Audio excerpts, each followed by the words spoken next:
Hey, it's Rob Ford here, and welcome to this vlog number 6. It's right in the middle of winter now. We've got a beautiful, stunning day, but I want to cover a couple of things off in this week's sort of video. And the first is I want to cover winter fishing, and I'm also going to talk about what's happening with New Zealand kayak fishing and reel screaming kayaks, and then a little bit about the environment and what we can do to look after it. But first of all, it's winter, right?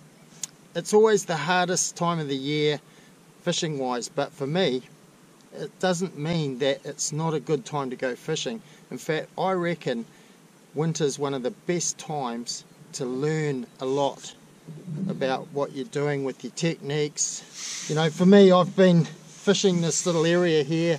There's absolutely nobody around. The boats that do come here, they just pass by. They don't even consider it, and this is a great thing about kayaks. But I've been pulling up quite a few little fish, you know, and then I pull up this one here.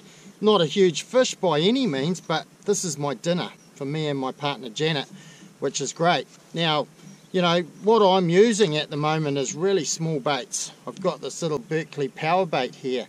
A lot of people complain about, you know, the Berkeley gulp getting ripped up by smaller snapper and that, so I've been using these power baits.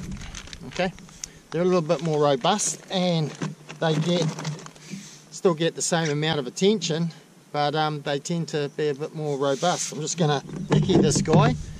So with fishing, you know, it's a great time to get out and learn a lot about what you're doing with your techniques and things. And so, you know, when it's slow and tough, you tend to find out more, and you try different things. And you know, that's part of the key with being successful with your fishing, is actually, you know, trying different techniques, looking at different areas, and being completely outside the square, you know, with your fishing. But also, you know, it's harder to get the fish to bite. They're quite often a little bit more lethargic, so it really puts up a massive challenge. So winter fishing, good time to learn more about the techniques you're using and refine them. So then we're going to talk about NZ Kayak Fishing Channel on YouTube and Reel Screaming Kayaks. Earlier this year I basically made a few decisions because, you know, it's been a bit of an interesting time. I've been making Reel Screaming Kayaks now for coming up 2 years in sort of September, and it's been a tough journey. You know, there's been lots of highs and lots of lows, and this year I really struggled with the whole scenario of I pay quite a bit of money for equipment. You know, I've just upgraded my GoPros again this coming year to some new ones, and you're going to see the results of that in the next couple of shows. You know, I've been really putting in a lot of innovation and developing a new system for my kayak.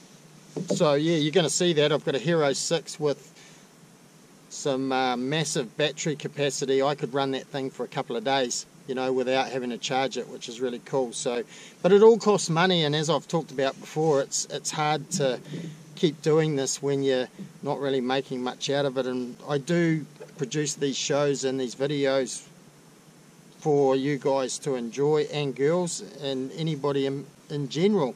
And you know, I give my knowledge out. What I did at the beginning of the year was I started changing the way I published the Reel Screaming Kayak show, and I'm still doing that. I've got the Patreon channel now, and I'll go over that a bit in a minute. But basically, you know, I'm trying to get a little bit of funding. You know, I've got sponsors and things, and I am constantly asking them to give me more support, and they are huge with what they do. You know, I have to give a big shout out to Ocean Sports New Zealand for the kayaks, you know, that they supply me and the support they give me. Sharkskin and Hummingbird and Jigstar as well, and Zest, and all those brands, Berkeley, Pure Fishing, you know, they all really help me. But most of the time it's just with equipment, you know, and it keeps me fishing, but it doesn't really help with the funding of getting out and doing this stuff and traveling around. So I made the decision to start publishing the show exclusively on the Patreon channel, and I now realise after thinking about it for a bit that it may have been a bit of a mistake. It's kind of against what I was trying to achieve here with bringing you content without you having to pay for it. So what I'm doing now is, after 5 or 6 months of having the Patreon channel, and I have to give a big shout out to everyone who has helped me with the Patreon channel.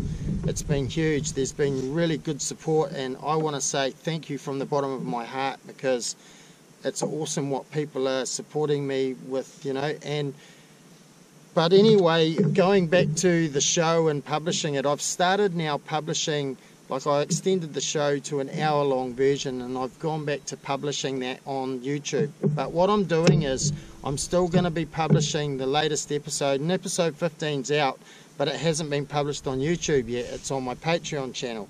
So I'm going to publish those shows to you for those who don't want to, help me out or aren't in a position to give me a little bit of money to help me make more of this content.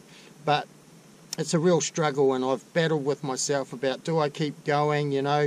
I'm not getting the views that I'd really like, so I'm asking you to please like my videos. The more that you do, the more they get seen in front of a bigger audience. YouTube work off the number of likes that you get on your videos, and that in turn helps you get in front of more people, and that's what I need. So I'm basically just asking you to keep supporting if you like what you see, and obviously I have had the views, but with the Real Screaming Kayak show, it will still be published exclusively on the Patreon channel for those who put their hand in their pocket. But later on down the track, I will put it out on the YouTube channel, so you'll slowly start to see now part 2. I've been publishing part 1, but you haven't been getting the full story. So I've got ahead now about 3 months on the show, and what I'll do is I'll start to trickle out those extended versions of the show in 2 parts, because it's very difficult with the editing software that I use and things to do a full long hour show successfully. I tend to get a few glitches, so I do it in 2 sections. So look out for that. And look, if you feel like shouting me a drink, a coffee or a beer or whatever, go on my Patreon channel and just, you can give me as little as $2.50 US. So it's about $3.30 New Zealand. But you don't have to continue to support. You can give a one-off donation, and then it all helps. So if you get on there and do that, thank you. But that's going to help me to keep producing this content, and also share it around with your friends. Tell others about it, please. I put a lot of effort into making the Real Screaming Kayak show, and I'm sure you'll agree. The camera gear in that I use is pretty high end, so it's a quality production, and I want to keep it that way. And I feel like the last episode 15 that I just produced has been a real winner. I've had some really good feedback from people that have seen it, so keep an eye out for that one, and also keep an eye out for the part 2 of the current versions that are out from about episode 12. I think we've got at the moment, we've got part 2 of episode 12 has been released now on YouTube. So cheers anyway for the support, and don't forget to give me a like, and if you haven't subscribed to this channel, please do. So the last thing that I want to talk about is the environment that we enjoy. I love the ocean and this marine environment in New Zealand, but also the rest of the world. One of the problems we've got, and no doubt you're aware of it because it's really coming to light now, is rubbish. I'm seeing a lot of rubbish on the coastline, and it comes from us human beings. We need to take responsibility for what we do to the environment, and I believe not just from a fishing perspective. For me, I've got one nice snapper to take home for dinner.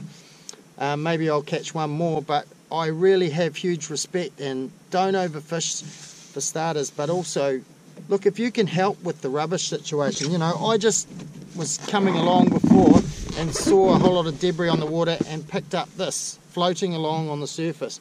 Now this isn't a fisherman's balloon, but it's obviously a kid you know, who's had this or something and it's been let go.